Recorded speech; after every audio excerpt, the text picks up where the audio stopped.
This is Baby Proof, highlighting stories, news, and research on the importance of early childhood.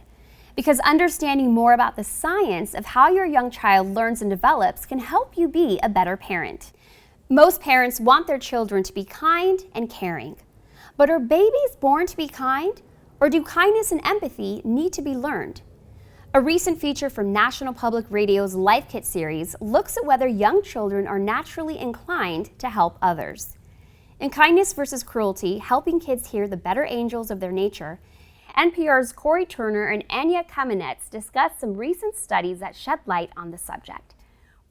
One study of infants used puppets and demonstrated that most babies showed a strong preference for the puppet that was helpful over the one that wasn't.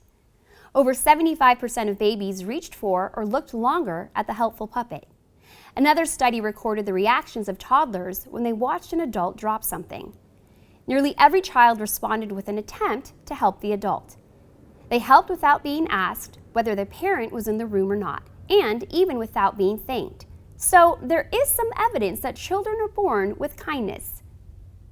The article also highlighted some things that can get in the way of our children's better nature.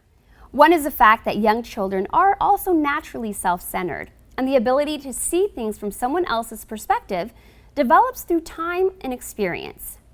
A big takeaway from this content is that parents, teachers, and caregivers can play a big role in bringing out kindness in little ones. Kindness is a natural tendency, but it's also a skill to be learned and practiced, one that parents and caregivers of young children can nurture one experience at a time. You can check out the complete article from NPR at the link below. It's more proof that children are born learning.